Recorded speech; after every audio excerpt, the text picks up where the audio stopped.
שלום לכם. לא רק פרשת השבוע, מוזיאון ישראל מארח את בית אביחי. הסדרה שלנו כאמור מתמקדת בספר ויקרא ובנושאים העולים מן הפרשות בו. והיום נזרום יחד אל מימי הנילוס במצרים. איתנו בשיחה אביגדור שנן, פרופסור לספרות האגדה והיועץ האקדמי של בית אביחי, וניר אורלב, עוצר לארכיאולוגיה מצרית במוזיאון. מאחלת לכולנו מפגש מעניין.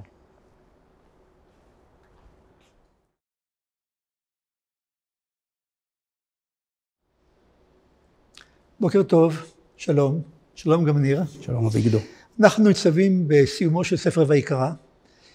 כמו הרבה תעודות קדומות מהעולם הקדום, נהוג היה שבסוף יצירה ארוכה שכוללת חוקים ודינים והוראות ומצוות, שיש להם מין חוזה שכורתים בין המצווה לבין המצווה, והחוזה הזה בדרך כלל כולל ברכות למי שיקיים את הנדרש ממנו, וכללות למי שלא יעשה כך. ואכן הפרשה האחרונה בספר ויקרא, גם דבר דומה קורה בספר דברים, פרשת בחוקותיי פותחת בברכות ובכללות למי שיקיים את מצוות האלוהים, שהרי זה מטרתו של ספר ויקרא, ספר מצוות, רובו אמנם מכוון לכהנים, אבל יש בו גם הרבה מאוד דינים ומצוות שהאדם הפשוט היה חייב בהם. וכך פותחת הפרשה, פרשת בחוקותיי. אם בחוקותיי תלכו, ואת מצוותיי תשמרו ועשיתם אותם, זה התנאי, מה יהיה אז? ונתתי גשמכם בעיתם, ונתנה הארץ יבולה, ועץ השדה ייתן פריו. כלומר, גשם ושפע. ומהו השפע? והשיג לכם דיש את בציר, ובציר ישיג את זרע, ואכלתם לחמכם לשובע, וישבתם לבטח בארצכם. אתה לא מסיים לדוש החיטה, ואתה כבר הולך לבצור. אתה לא מסיים לבצור, וכבר זורעים מחדש. כלומר, השפע החקלאי הוא מתמיד ואין בו הפסקה. מאידך גיסא, ואם לא תשמעו לי, ולא תעשו את כל המצוות האלה, ושברתי את גאונוסכם, ונתתי את שמכם כברזל, ואת ארצכם כנחושה. שמיים ברזל, כלומר לא יורד שום גשם, והארץ יבשה כמו נחושת. ותם להריק כוחכם, ולא תיתן ארצכם את יבולה, ועץ השדה לא ייתן פריו. כלומר, מדובר פה על הורדת גשמים מול בצורת, כעונש או כשכר הבסיסי והראשוני הקולקטיבי, לכל העם, אם יקיימו או יסרבו לקיים את המצוות. כי מסתבר שירידת גשמים בארץ ישראל, ולנו היום קל מאוד להבין בתור תושבי מדינת ישראל, עד כמה אנו תלויים בגשמי השמיים, למרות כל החידושים של התפלת מים וכיוצא בזה, אין חקלאות אמיתית בלי שפע ממרומים, לכן גם דרך אגב, יש תפילה לגשם, שעושים אותה בסוכות, תפילה לטל בפסח, ותעניות רבות שבספרות הקדומה נעשו כאשר השמיים לא נתנו את יבולם, את גשמיהם, ועם ישראל הצמא למים פשוט התענה כדי לזכות למענה שמיים. וזה משום שארץ ישראל היא לא כמו ארצות אחרות, וכך אומרת התורה במקום אחר, מה שמקרב אותנו אל הגלריה הזאת, שזו אני מבין הגלריה לארכיאולוגיה מצרית, עוד נשמע עליה. הדברים בספר דברים נאמר כך, לגבי ארץ ישראל, כי הארץ אשר אתה בא שמה לרשתה, לא כארץ מצרים היא, אשר יצאתם משם, אשר תזרע את זרעך, והשקית ברגלך כגן הירק. עוד נבין מה הדימוי פה. והארץ אשר אתם עוברים שמה לרשתה, ארץ הרים ובקעות, למטר השמיים תשתה מים. ואז בקטע מאוד מפורסם, כי הוא נאמר פעמיים ביום בתוך קריאת שמע, והיה אם שמוע תשמעו אל מצוותיי, אשר אנוכי מצווה אתכם היום לאהבה את השם אלוהיכם וכו' וכו'. מה השכר? ונתתי מטר ארצכם בעיתו, יורה ומלקוש, ואספת את גניך, תירושך ויצריך. הגשם הוא השכר האולטימטיבי בארץ ישראל, הצחיחה על קיום מצוות בכלל. אתה יודע אביגדור, גם המצרים הקדמונים עשו את אותה הבדלה בדיוק, שבין דרך השקיה שלהם של השדות, לבין דרך ההשקיה בארצות שמחוץ לגבולותיה של מצרים. עוד לא הצגנו אותך, ניר. הארצות הזרות. עוד לא הצגנו אותך. אני מדבר עם ניר אורלב, שהוא העוצר לארכיאולוגיה מצרית פה במוזיאון ישראל, וכעת נמשיך בעניין. נכון. אז גם המצרים עושים את ההבדלה בין דרך ההשקיה אצלם, דרך הנילוס, לבין דרך ההשקיה, השקיית השדות גם בטריטוריות שמחוץ לגבולותיה של מצרים. שבאחד מהטקסטים היותר מפורסמים ששרדו לנו ממצרים, עתיקה טקסט שנקרא המזמור הגדול לאל אתן, אתן, דיסק השמש, חלק מתקופת המרנה, התקופה שבה פרעה אחנתון, המנחותפ הרביעי לשעבר, בעצם מבצע את הרפורמה הדתית הגדולה ביותר שמצרים ראתה לכל אורך ההיסטוריה, שנות קיומה של מצרים העתיקה. ובקברו של אחד מהפקידים הבכירים בשלטונו של אחנתון, ששלט בין 1353 ל-1336 לפני הספירה, פקיד בשם אי, אחד מבכירי השלטון, לאחר מכן הוא גם הופך להיות למלך, לאחר מותו של תות ענח' אמון, הוא הופך בעצמו להיות מלך, אבל כל עוד הוא פקיד, בקברו שנבנה בעיר הבירה אל אמרנה, עיר הבירה שנבנתה על ידי אחנתון, לאחר שהוא נוטש את תיבאי, לוקסור המודרנית, נוע עמון המקראית, מי שהייתה הבירה הקדומה יותר של מצרים. במסדרון הכניסה לקבר שלו מופיע טקסט ב-13 שורות, שבו נכתב בין היתר כך: אתה יצרת חפי, חפי זה הצפה במצרית עתיקה, מן השאול, אתה מביא אותו בהתאם לרצונך על מנת להחיות את בני האנוש, כיוון שאתה יצרת אותם למענך. אדון הכל העמל עבורם. האדון של כל ארץ זה הזורח עבורם, האתן של שעות היום, גדול התהילה. כל הארצות הזרות המרוחקות, אתה יוצר את חייהן. אתה הענקת חפי מהשמיים היורד עבורן, כשהוא יוצר גלים על עריהן כמו הים, על מנת להשקות את שדותיהן ואת עריהן. כמה מוצלחות תוכניותיך האדון של הנצח, חפי מן השמיים עבור אנשי הארצות הזרות ויצוריהן ההולכים על הרגליים, וחפי המגיע מהשאול עבור מצרים. מהשאול צריך להסביר את זה. זה לא השאול שלנו. זה לא השאול שלנו כמובן, זה נובע, ביטוי שנובע מתוך האמונה המצרית, שמקורותיו של הנילוס הם במערה באזור של אסואן, בדרומה של מצרים, מערה תת-קרקעית שממנה בעצם מפעפע הנהר. אז אם הבנתי נכון, בעצם הוא רוצה לטעון שגם הגשם שיורד בארץ ישראל או כל מקום אחר, הוא חלק מן השפע הגדול של הצפת הנילוס. לא, אבל דרך מעשיו של אותו אל שבאותה התקופה הופך להיות למעין אל יחיד במצרים. זה התופעה שמאפיינת את תקופת המרנה, הרבה רואים בה באמת את הניצוץ הראשון של מונותאיזם בעולם האנושי, ואז האל גם הופך להיות אוניברסלי יותר, ולכן האתן לא דואג רק למצרים, אלא גם לארצות הזרות. זו תפיסה מעניינת, אבל אני רוצה עוד להוסיף דבר אחד, למען אותם אנשים שמאזינים לנו וירוצו השבת לבית הכנסת, לגבי עניין ההפטרה.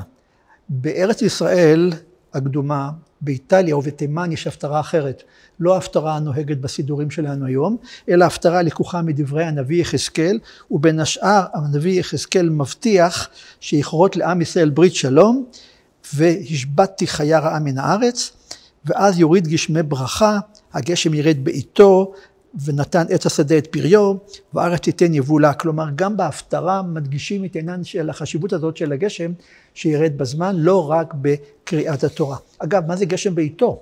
אני מבין שהנילוס מוצף בתאריכים קבועים? פעם בשנה, לפחות עד להקמת סכרי אסואן, זה הגבוה וזה הנמוך במהלך המאה ה-20, מדי שנה בחודשי הקיץ, בסביבות אמצע חודש יוני, הנילוס היה עולה על גדותיו, ומציף את השדות שבעמק. הוא היה עולה על גדותיו בשל גשמי המונסון שיורדים במרכז אפריקה, איפה שמצויים מקורותיו של נהר הנילוס, והנהר היה מביא איתו אדמת סחף פוריה מאוד, רוויה בדשנים טבעיים, שהיא אפשרה את הפעילות החקלאית. לאדמה הזאת היה צבע חום כהה, אולי אפילו שחור, וייתכן מאוד שמכאן נובע השם של מצרים בשפה המצרית הקדומה, קמת, חף ממתף, שהפירוש של המילה הזאת זה זו השחורה. זה קשור לשחור איכשהו? שחור זה דווקא הבריכה, האגם של האל אורוס, אולי יכול להיות. אוקיי, עוד נגיע לזה מן הסתם, אבל לגבי גשם בעיתו, אני חושב שבמקורות שלנו מודגש שגשם לא בעיתו הוא לא ברכה. גשם חייב לרדת בזמן, ולכן גשם בעיתו צריך להיות, היורה צריך להגיע בכסלו, המלקוש צריך להגיע בניסן, וזה מעניין, נרגם בתקופה הזו, הגשם צריך להגיע בזמן הנכון. קודם כל בלילות, שלא יפריע למהלך עבודה היומיומי, ולא בכל לילה. לפי התלמוד, הגשם חייב לרדת ביום שישי בערב, כי בני אדם כולם בביתם, ולכן הוא לא יציג, וביום שלישי דווקא. ביום שלישי בערב, כלומר ערב רביעי, ירד הגשם. כשאתה שואל את עצמך במה מיוחד ערב זה מכל הלילות, התשובה היא שיש שידה מאוד מפורסמת, שזה היום היחיד שבה התירו לה להסתובב חופשית בארץ, ולכן ביום שלישי בערב, השידה בחוץ מסוכן, ירדו גשמים, כך שגשם בעיתו זה בתקופה הנכונה, בלילה, בימי שלישי או בימי שישי. כדאי לפקח אחר הדברים האלה.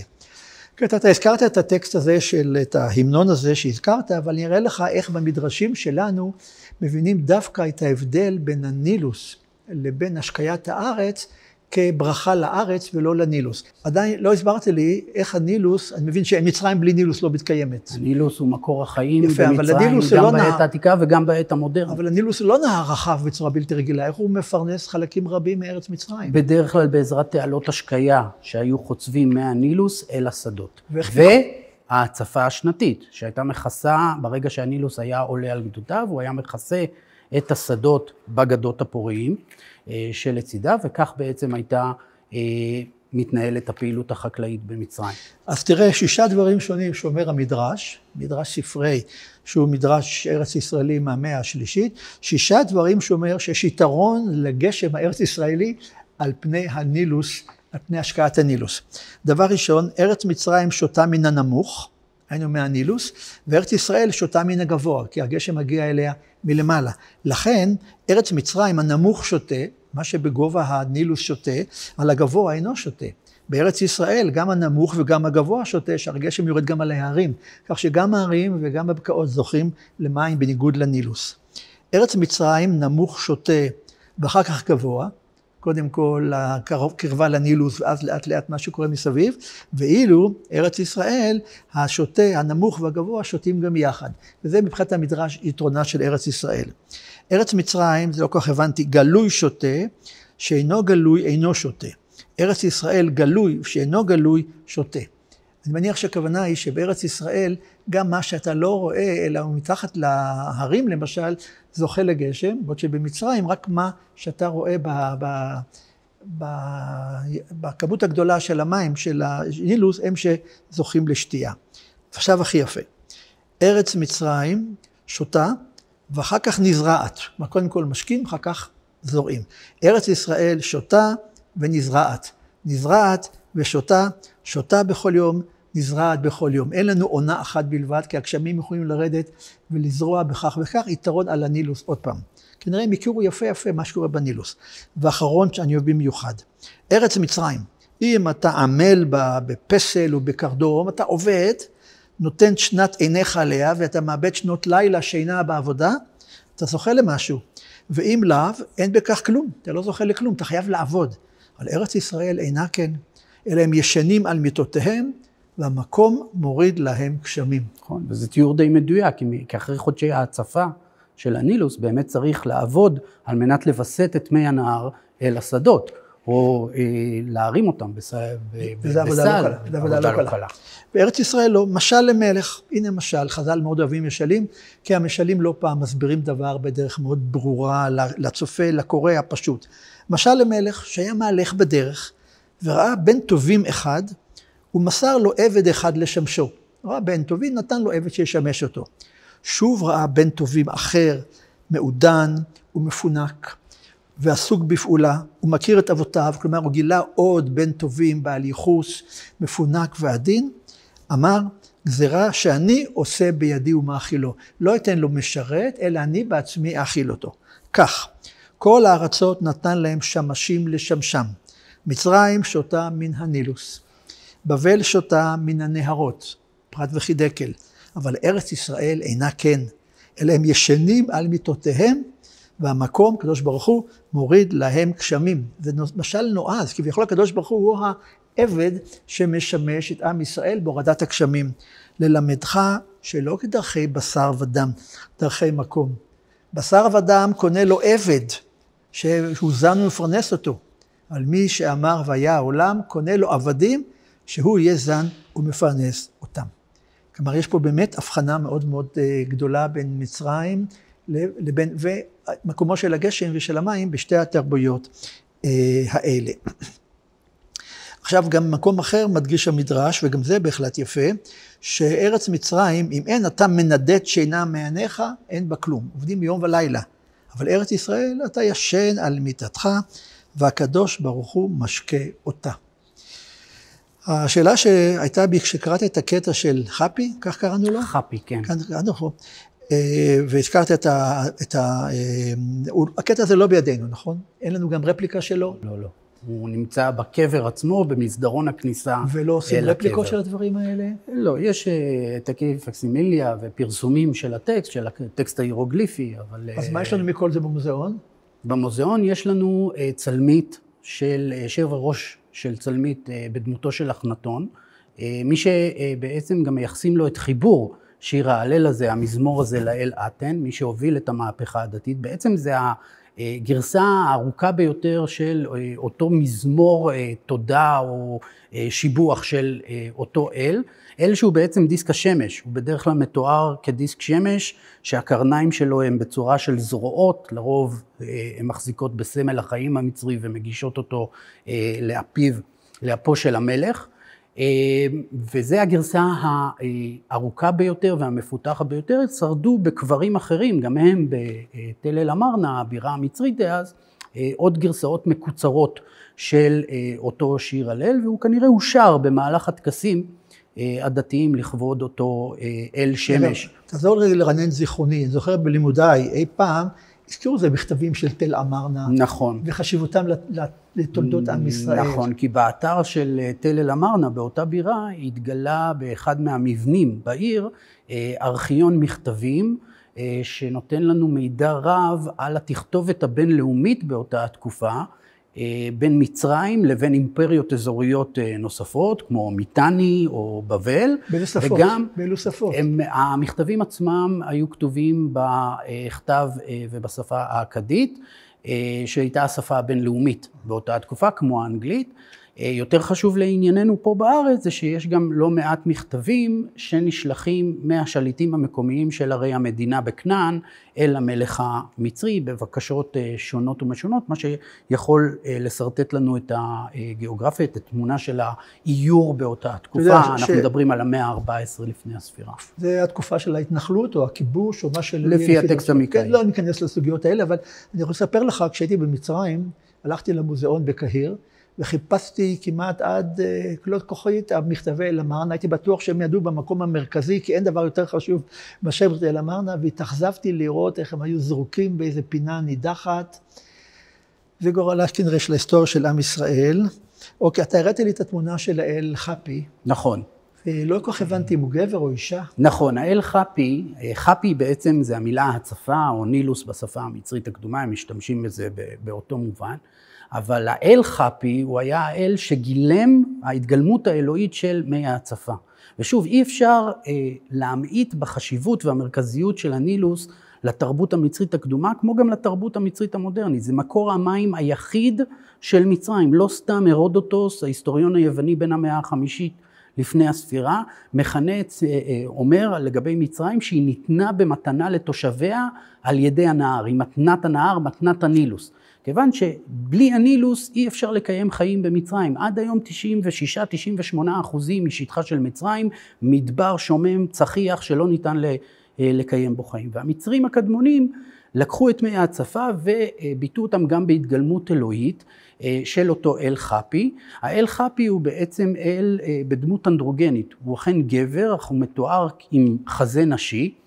על מנת לשקף את מעמדו כאל פריון והתחדשות, כמו ההצפה של הנילוס שמביאה עם החיים, כאשר בדרך כלל הוא מופיע בזוגות, כשכל פעם לאחד מהם יש על הראש את צמחי הפפירוס, שהיו סמל של מצרים התחתונה, צפונה של מצרים, אזור הדלטה של הנילוס, ואילו על הדמות השנייה את צמחי הלוטוס, שהם הסמל של מצרים העליונה, דרומה של מצרים. כן, זה תמיד יטעה אותי, מצרים העליונה היא בעצם מצרים הדרומית. נכון, זה בגלל כיוון הזרימה של הנילוס מדרום לצפון, מה שאומר שמבחינה טופוגרפית, מצרים בדרום גבוהה יותר מאשר מצרים בצפון. צריך לתקן את התפיסה הגיאוגרפית שלי. צריך לתקן את המפות. גם זה מעניין דרך אגב, כי המפות לא תמיד היו מכוונות צפונה, כידוע. כן, היו מזרחה דווקא. בכל מקרה, אם נגעת כבר בנילוס בשמותיו, ברגע נבדוק מה קורה במקרא לגבי השמות של הנהר הזה. מסתבר שיש לפחות 3 או 4 שמות, והייתי שמח לראות איך אתה כאגיפטולוג מתייחס למה שאני מצאתי במקורות. קודם כל המילה יאור. נכון. היא מילה מצרית. היא מילה ממקור מצרי. המצרים, המילה בשפה המצרית הקדומה לנהר זה איטרו, וכנראה שבשלב מאוחר יותר התף פשוט יורדת. אנחנו יודעים שבשפה הקופטית, שהיא נחשבת לגלגול המאוחר ביותר של השפה המצרית הקדומה, המילה הזאת היא כבר בוטאה כיור, וכנראה שמשם מגיע המונח יאור, השם יאור שמופיע גם בטקסט המקראי. אבל ברור שהכוונה לנילוס בכל מקרה. הכוונה היא לנילוס. וכמובן ההזכרה הכי מפורסמת שלו, הראשונה, היא בסיפור חלומו של פרעה. נכון. ויהי מקץ 2 ימים ופרעה חולם, והנה עומד אל היאור, והנה מן היאור עולות 7 פרות יפות מראה ובריאות בשר, ותראינה באחו. והנה 7 פרות אחרות עולות אחריהן, מן היאור רעות מראה ודקות בשר, ותעמודנה אצל הפרות על שפת היאור, והן כבן בולעות אותם, ויוסף יודע לבאר את זה על 7 שנות שפע ו7 שנות רעב. מה, אני מבין ויש לנו, גם לזה יש לנו מקבילה בטקסטים מצריים. אגב, אם נחזור שנייה למה שאמרת קודם, שהאזכורים של הנילוס נועדו כביכול להראות את מצבה הטוב ביותר של הארץ, דווקא הנילוס, עם הזרימה שלו השנתית שנובעת מאותם גשמי מונסון, דווקא מצרים בזכות הנילוס נתונה פחות למצבים של בצורת מאשר ארץ כנען. יש בצורת מדי פעם כן, כאשר ההצפה היא לא גבוהה מספיק, שלא יורדים מספיק גשמי מונסון, ההצפה לא גבוהה מספיק, לא מכסה מספיק את השדות, ואכן יש מצבים של בצורת או התמעטות בגידולים החקלאיים בעקבות ההצפה הדלה יותר שמגיעה מדי פעם למצרים. ובדיוק יש לנו טקסט שעוסק בעניין הזה, ויש בו מקבילה מאוד מעניינת גם לסיפור המקראי. מדובר בכתובת סלע שהתגלתה בהי סהל, ממש ליד אסואן, בעצם באמצע הדרך מאסואן המודרנית לסכר אסואן, יושב לו ההי סהל, ושם הכתובת עצמה מתוארכת לתקופה התלמית, אותם שליטים מבית תלמי, יורשיו של אלכסנדר מוקדון. זה כבר מאוחר יותר. נכון, ששולטים מאז כיבוש אלכסנדר מוקדון בשנת 332 לפני הספירה. אבל הטקסט עצמו מספר על סיפור שקרה כביכול בימים של מלך בשם ג'וסר, מייסד השושלת השלישית במצרים. הוא שלט בסביבות 2650 לפני הספירה. ג'וסר מלך מאוד מאוד מפורסם, כי הוא זה שמקים את הפירמידה הקדומה ביותר שמוכרת לנו ממצרים, פירמידת המדרגות, באתר של סקרה. ולפי מה שמסופר בטקסט הזה, ג'וסר יושב על הכס שלו אבל וחפוי ראש, בגלל שמצרים חובה 7 שנות בצורת. 7 דווקא. 7, מוטיב שחוזר די הרבה בספרות המזרח הקדום. 7 שנות בצורת, מה שגורם לסדקים גם בלכידות החברתית, כי אנשים רבים על המזון, וגם להתמעטות המנחות שמוגשות לאלים, במקדשים המצריים, ולמצרים היו הרבה אלים, היו הרבה מקדשים, ואז אותו ג'וסר בעצם פונה לכהן של אימחוטפ, מהעיר ממפיס, מופה מקראית, אחד אימחוטפ, כהן של אימחוטפ. אימחוטפ היה בעצם האדריכל של ג'וסר, מי שאנחנו מייחסים לו היום את הרעיון לבנות את הפירמידה הראשונה, פירמידת המדרגות בסקרה כאמור, ובתקופה התלמית הוא כבר הופך להיות, בגלל המעשה הזה, אלפי שנים אחרי מותו, הוא הופך להיות דמות של אל, הוא עובר הליך של העלאה, ומתייחסים אליו כאל חוכמה ואפילו אל רפואה, ונכתבים עליו שירים שונים וסיפורים שונים. אז הוא פונה, ג'וסר פונה לכהן של אותו אימחוטפ, ומבקש ממנו ללכת לברר מאין מגיע חפי, מאין מגיע אל ההצפה של הנילוס. הוא אומר לו, אין בעיה, אני אלך למקדש, אני אבדוק בספרייה של המקדש, והוא עושה את זה, חוזר אליו, והוא מספר שמה שהוא גילה בכתבים, זה שמקורו של אותו חפי, ההצפה, היא באמת ליד אסואן, באי אלפנטינה, האי יב, אי הפלים, ושמי ששולט על ההצפה זה אל נוסף בשם חנום. האל חנום היה אל בריאה מצרי בדמות אייל, הוא היה האל הראשי של אלפנטינה, ואחרי שג'וסר שומע את הדבר הזה, הוא נרדם, ובחלומו שוב אנחנו מתחברים לטקסט המקראי, הוא רואה את דמותו של אותו חנום, וחנום אומר לו, אם אתה תשפץ את המקדשים, ותעלה מנחות, ותגיש את המנחות לאלי מצרים, אני אדאג לזה שחפי יגיע, ומצרים לא תחווה מחסור יותר לתקופה הקרובה. ובאמת שהוא מתעורר, הוא מנסח צו מלכותי, שבעצם מסדיר את הפולחן של אותו האל בשם חנום באלפנטינה, ובזכות כך הוא בעצם מסיים את 7 שנות הבצורת שחוותה מצרים. תראה, גם הסיפור על חלום פרעה וגם המילה יאור מלמד שיש איזה משקע מצרי בסיפורים של ספר בראשית. נכון.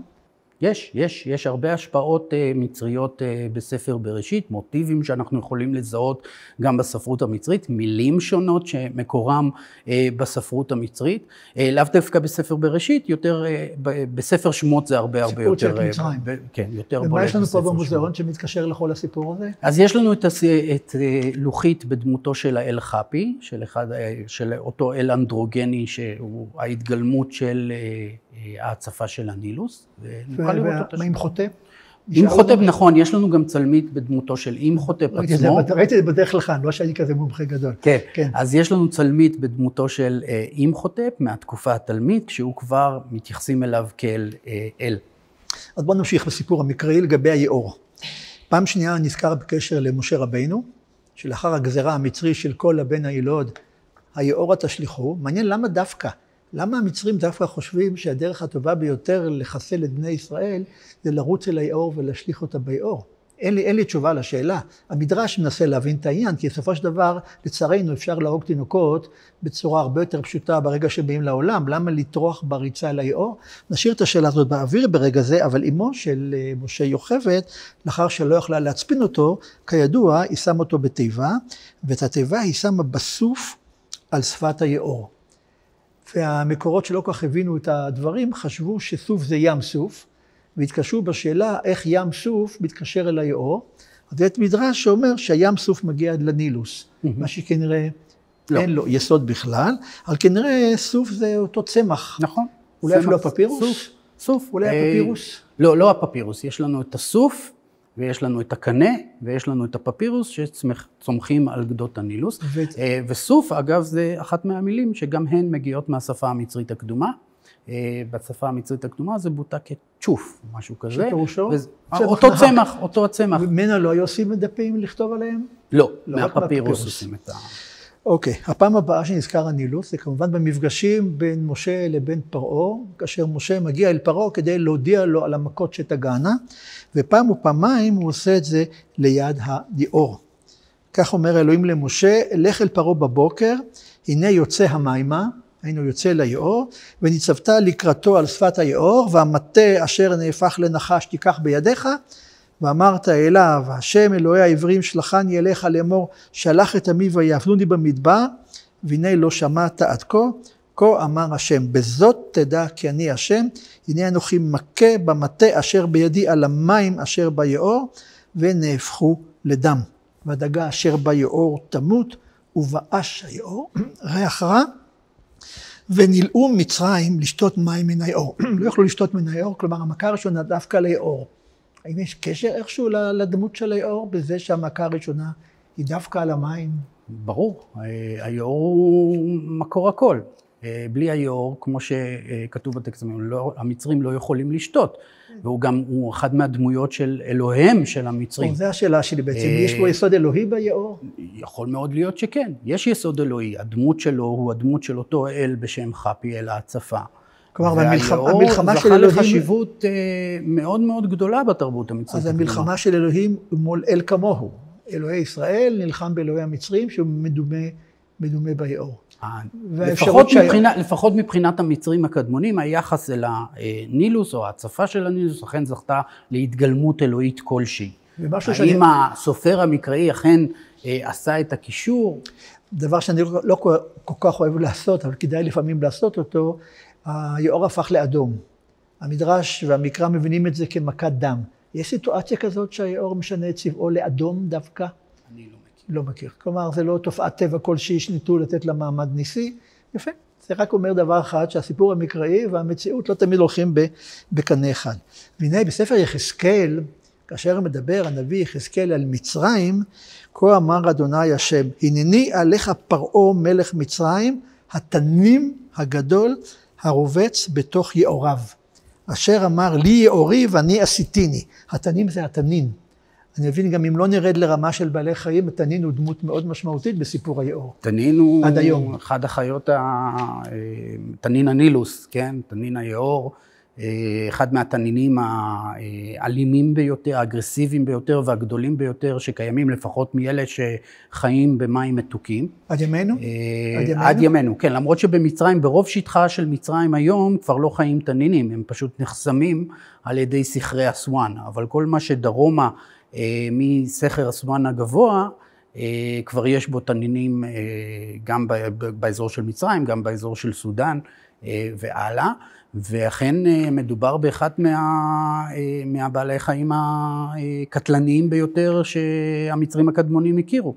והם עשו דווקא טריק יפה, כי הם לקחו את הדמות שלו והפכו אותו למעין אל הגנה ופריון, בגלל הנוכחות שלו בתוך הנילוס. לפי חלק מגרסאות המיתוסים המצריים, הנילוס נוצר מהזיעה של אל התנין ששמו היה סובק. אני רוצה להמשיך במקרא, שלא נלך לאיבוד. ספר ישעיהו מדבר על כך שכל המשליכים ביאור חכה, אבלים כאשר היאור יבש. ידוע לנו על כך שאנשים היו גם צדים דגים כן, ביאור. כן, דייג במצרים זה היה עד היום? כן, גם היום דגים בנילוס. כלומר, פה המקרא קצת מכיר. מה שבעצם אני עושה איתך, ניר, אני עובר על פסוקים מקראיים, מנסה לראות כמה מתוכם בנויים על היכרות כלשהי עם הנילוס. אתה אומר, כן, דייג יש לנו ביאור. סצנות אומנותיות בקברים מצריים שמתארות פעילות של דייג. אז תודה ליאור, נעבור לשחור. השחור נזכר בדברי הימים, כאשר דוד מקהיל את כל ישראל משחור מצרים ועד לבוא חמת, שזה בסוריה, להביא את ארון האלוהים מקריית יערים, ואילו הנביא ירמיהו אומר לעם ישראל, מה לך לדרך מצרים לשתות מי שחור, ומה לך לדרך אשור לשתות מי נהר. אז השחור הוא גם כן הנילוס? אז גם מונח שמוכר לנו ממצרים העתיקה, בטקסטים המצריים זה פש שחור או שחור, שהפירוש של המונח הזה זה הבריכה, האגם של האל הורוס, אחד מהאלים המרכזיים בפנתיאון. נכון, פנתיאון האלים המצרי, אל בדמות בז, אל מאוד מאוד מרכזי וחשוב.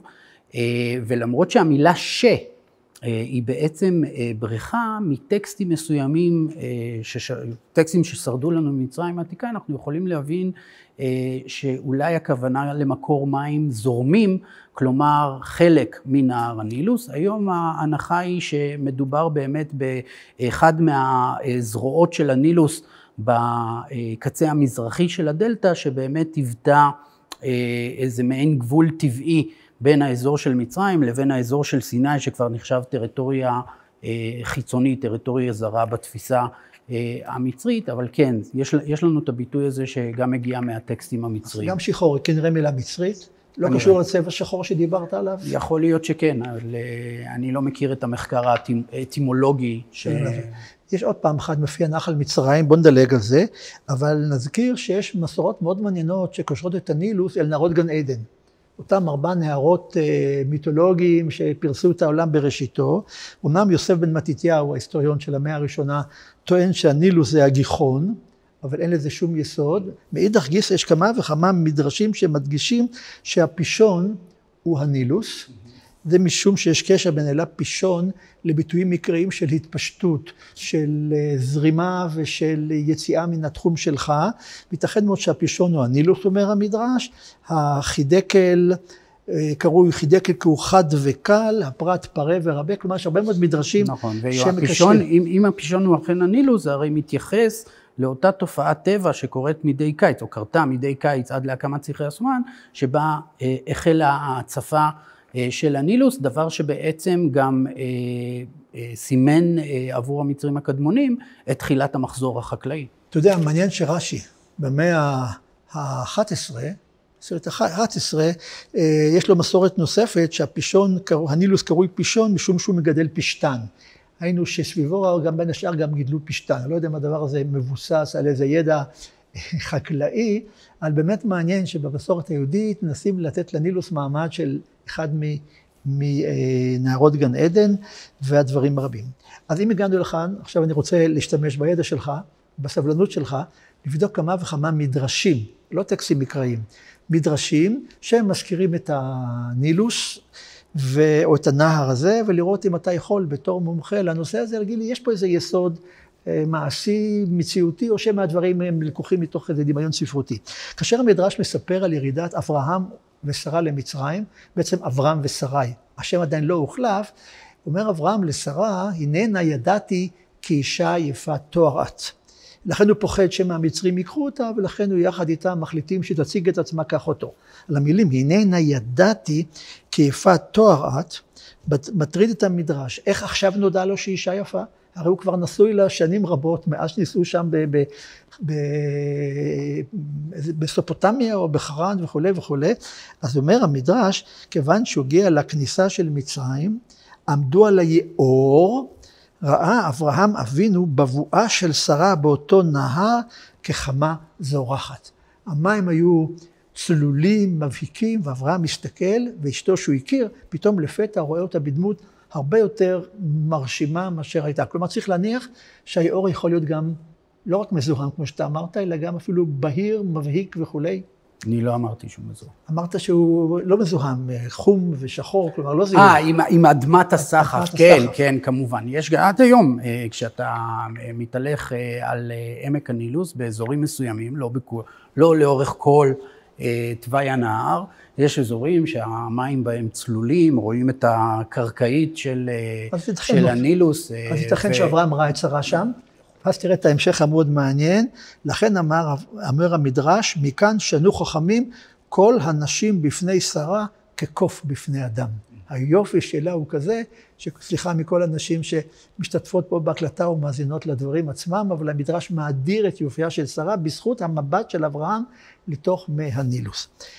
מאוחר יותר, מדרש נוסף מזכיר את המפגש בין יעקב לבין פרעה. כאשר יעקב מגיע אל פרעה ומברך אותו, פרעה שואל אותו בן כמה הוא, והוא אומר מה ימה וכו', הוא בירך אותו. מה אומר המדרש לגבי הברכה, מה בירך אותו? רבי יהושע אומר, יתוספו משנותיי על שנותיך. כלומר, יעקב הוא כבר בן 137 או 140, הוא גיל מאוד מבוגר, הוא רוצה לתת שנים משלו לפרעה, אבל אמר רבי שמעון בן יוחאי, יעלה הנילוס וישקה את ארץ מצרים. כלומר, הוא מברך אותו בעלייה, לא רק בהתפרסות, אלא גם בעלייה, מה שמזכיר לי את העניין הזה של מדידת גובה המים. נכון, מדידת הגובה של ההצפה של הנילוס, שזה היה דבר מאוד מאוד חשוב במצרים, שהרי על פי הגובה, ברגע שאתה מודד את מי ההצפה, עד כמה הנהר עולה, אתה יכול לחזות מה יהיה טיבת, כאילו הכמות, של התבואה, אתה יכול לנהל על ידי כך את כל הפעילות החקלאית, לתכנן אותה מראש, של העלאת מיסים מהחקלאים לבית המלוכה ולמקדשים, ובאמת המצרים השתמשו באותו פטנט שנקרא נילומטר. מה הוא היה בדיוק? נילומטר יש כמה סוגים, אבל אמצעי למדידת הנילוס, הפשוטים ביותר זה פשוט מקל או קנה עם שנתות שהיו בתוך הנילוס. לא, ברגע שהנילוס עולה, רואים על השנתות עד איזה גובה הוא עולה במקל, ויודעים מה גובה מי ההצפה. אלה המפותחים יותר, הם נילומטרים עם מדרגות, מעין מסדרונות, כמו שיש לנו דוגמה באי אלפנטינה, אותו אי שהאל הריבון שלו הוא חנום, מי שאחראי על מי ההצפה, שם יש לנו באמת נילומטר של מדרגות, שאתה יורד במדרגות עד לשפת הנהר, ועל הקירות משני הצדדים יש שנתות שמודדות את גובה מי ההצפה, וכשהנהר היה גואה, הוא היה פשוט עולה גם הוא במדרגות, ואז על פי השנתות האלה יכולת לראות מה גובה מי ההצפה. הנילומטר הזה הוא יחסית מאוחר, לפחות השרידים שאותם אנחנו רואים היום, מהתקופה המאוחרת, שאומר 107 עד 104 לפני הספירה. אני חוזר לדבר, שהמדרש אם כך במאה החמישית יכול לברך את פרעה בזה שהמים יעלו לקראתו, זה בעצם הכרה של החשיבות הגדולה של אותו נילומטר. אגב, הזכרת את האי אלפנטינה. עכשיו אני שוב, הפגישה איתך מל"ל בזיכרונות עתיקים מלימודיי בזמנו באוניברסיטה, הייתה שם איזו מושבה יהודית, נכון, נכון, הייתה שם חיל מצב יהודאי במאה החמישית לפני הספירה, שהובא לשם על ידי השלטונות הפרסיים ששלטו באותה תקופה גם במצרים, והם פשוט שולחים חיל מצב יהודאי שיושב על אלפנטינם. מה זה, שכירי חרב? מעין שכירי חרב שמגינים על גבולה הדרומי של מצרים. צריך להבין שהאזור של אסואן, אלפנטינה, זה בעצם מקום שבתוך הנילוס יש מרבצי גרנית מאוד מאוד גדולים, דבר שיוצר מעין איים וזרמים חזקים שלא אפשרו לאנשי ממלכת כוש, נוביה, להמשיך בסירות שלהם צפונה, ובכך, על ידי כך לחדור למצרים, כך שזה היה הגבול הטבעי של הממלכה המצרית, ולכן הוצב שם חיל מצב. אוקיי, אז עברנו את פרעה ופגישתו עם יעקב. הפעם הבאה שהמדרשים עוסקים בנילוס, זה בשאלה המעניינת על סיפור יוסף ואשת פוטיפר. כפי שכולנו זוכרים, הגברת פוטיפר חשקה ביוסף, ניסה לפתות אותו, אלא הוא כמובן, יוסף הצדיק, סירב לה, עד שיום אחד אירע מקרה, יוסף בא הביתה, והנה אין איש מאנשי הבית בבית. הבית היה ריק, רק הגברת פוטיפר, שיש לה שמות במסורת המוסלמית, אבל לא במסורת שלנו, הגברת זולייקה, או מה שהיא שמה, נשארה בבית, בטענה שהיא חולה, ואז כשיוסף הגיע, הוא היה לבדו, והיא יכולה הייתה לפתות אותו, וכמובן להיכשל כישלון חרוץ. אבל המדרש בראשית רבה, שאני קורא הרבה ממנו, מהמאה החמישית, הוא אומר, איך ייתכן? ביתו של אותו איש משתייר בלא איש, איך בית גדול של פוטיפר, אדם עשיר עם נכסים, הבית היה ריק לחלוטין. רבי יהודה אומר, יום ניבול של נילוס היה, והלכו הכל לראות, והוא לא הלך. יום ניבול זה כנראה מילת גנאי, עם לשון נבלה או משהו מעין זה, יום חגיגות עליית הנילוס. כנראה, אני לא יודע, אתה תספר לי אם זה נכון, שהיו חוגגים את תחילת העלייה. את תחילת העלייה, תחילת ההצפה.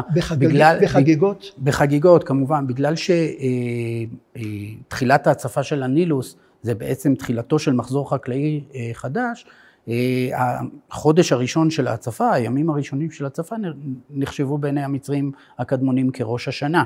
עכשיו, אין לנו עדויות אני לא מכיר, עדויות שמרחיבות על אופי החגיגות, אבל מנהג אחד מאוד נחמד שהיה למצרים הקדמונים, שאנחנו יודעים עליו, זה לחלק אחד לשני באותה תקופה צפחות שמולאו כנראה במי הנילוס, ועל הצפחת הזאת מופיעה הכתובת לפתיחת שנה טובה. כמעין מתנה לשנה החדשה, שבאמת נפתחת עם תחילת ההצפה של הנילוס. לשנה טובה תיכתב ותחתם במצרית.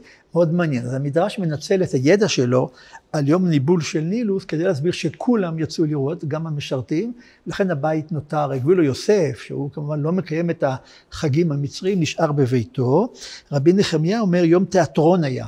לא קשור לנילוס, אלא כנראה היה יום של תיאטרון, ותיאטרון הוא תמיד גורם מביא בני אדם להתאסף שם, ולכן הבית היה ריק, זה יום ניבול. במדרש שמות רבה, שהוא מאוחר יותר, כבר מדובר על יום ניבול וזיבול. כבר נוסיף לזה גם את המילה זבל במשמעות של דבר מאוס, כי כנראה באמת אותם חגיגות, אני לא יודע מה היה טבעם, אם היו חגיגות מאופקות, או שהם הגיעו להתפרעויות רבות, בכל מקרה כולם הלכו לראות, ויוסף נשאר בבית, כדי לקיים את מצוותיו כמשרת הבית.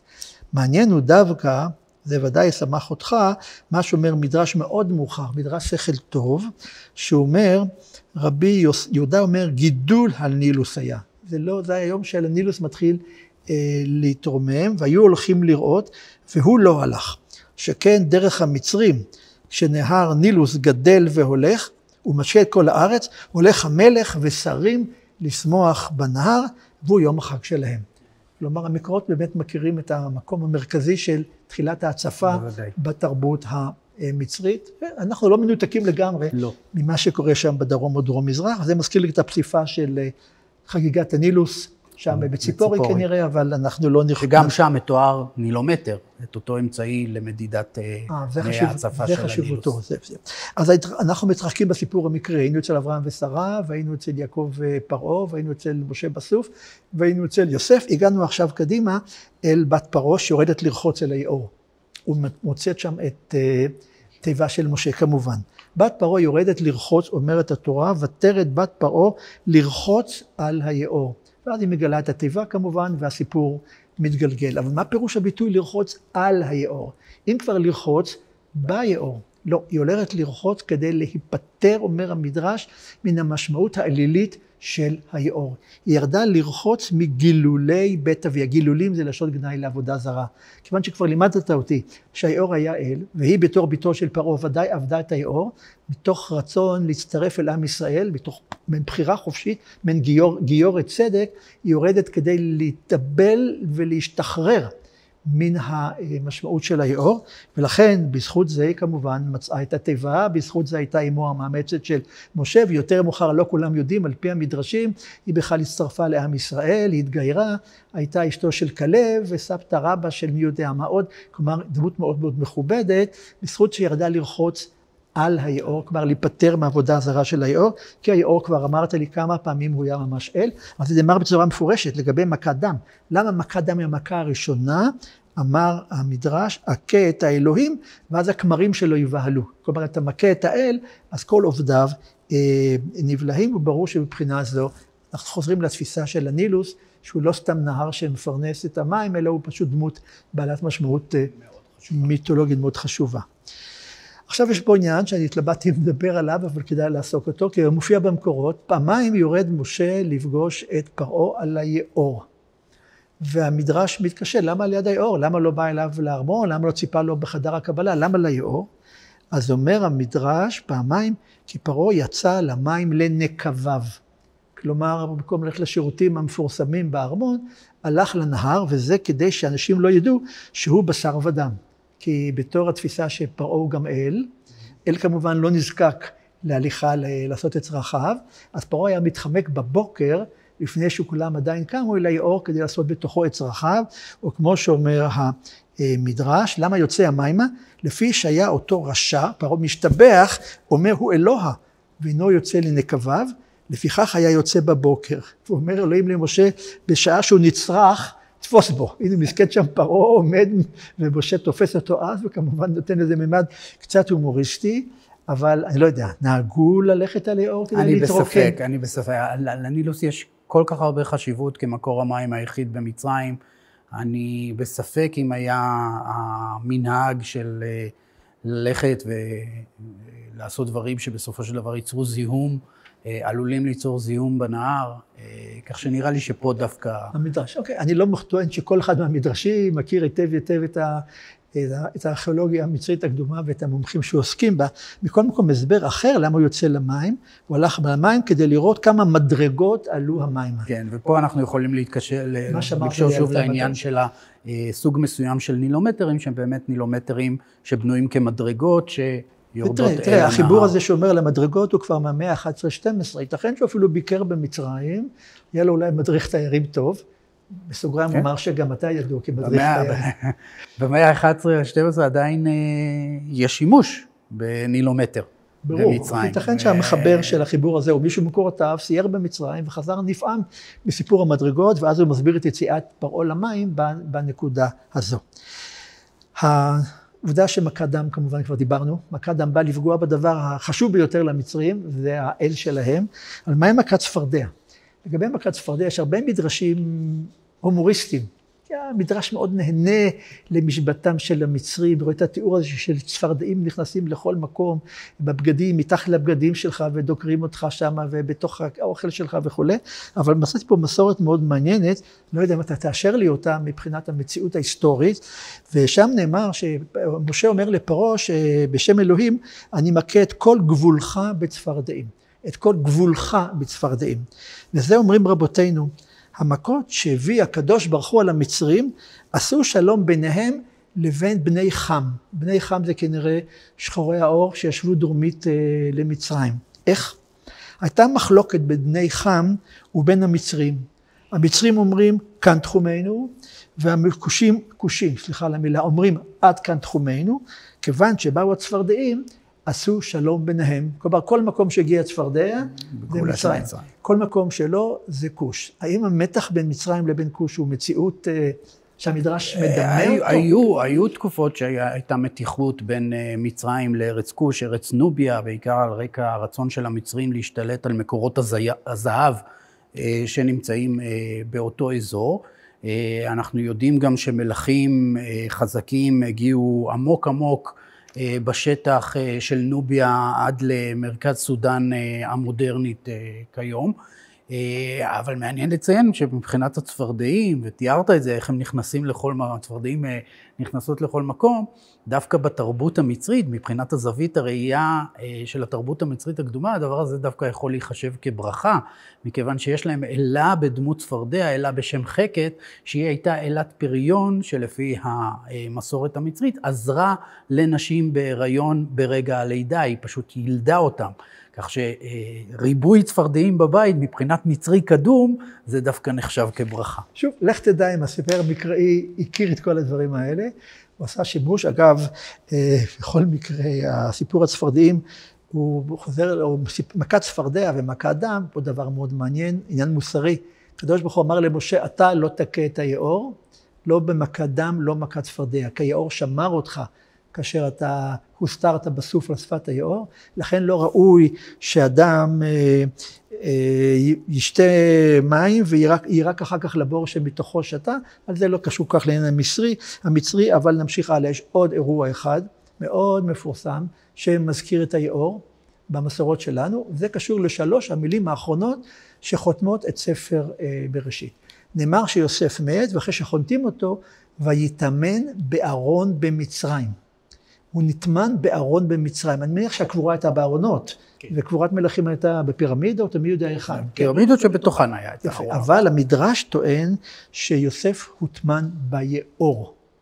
והשאלה אם יש לזה בכלל איזה יסוד אפשרי שהיו קוברים בתוך היאור אנשים. לא, המצרים נהגו בדרך כלל לבנות את הקברים, בין אם מדובר בפירמידה או בקבר חצוב בסלע, שזה הקברים המלכותיים המאוחרים יותר, או קברים של פקידים, דווקא באזורים המדבריים, שם יבש וצחיח, זאת על מנת לשמר את כל הציוד שהוכנס לקבר, וגם את גוף הנפטר, כדי שישרת אותו לנצח. הם עשו את זה אגב בגדה המערבית של הנילוס, גם כאן מתבטאת החשיבות של הנילוס, שהוא הרי מחלק את מצרים למזרח ומערב, מבחינת המצרים, הגדה המזרחית, היכן שזורחת השמש, שימשה כאזור החיים, שם המצרים בנו את הערים שלהם, ולעומת זאת את הקברים, הם בנו בגדה המערבית, באזורים המדבריים, כך שבמסע הלוויה הם חוצים את הנילוס מאזור החיים לאזור המתים, ושם קוברים את הנפטרים.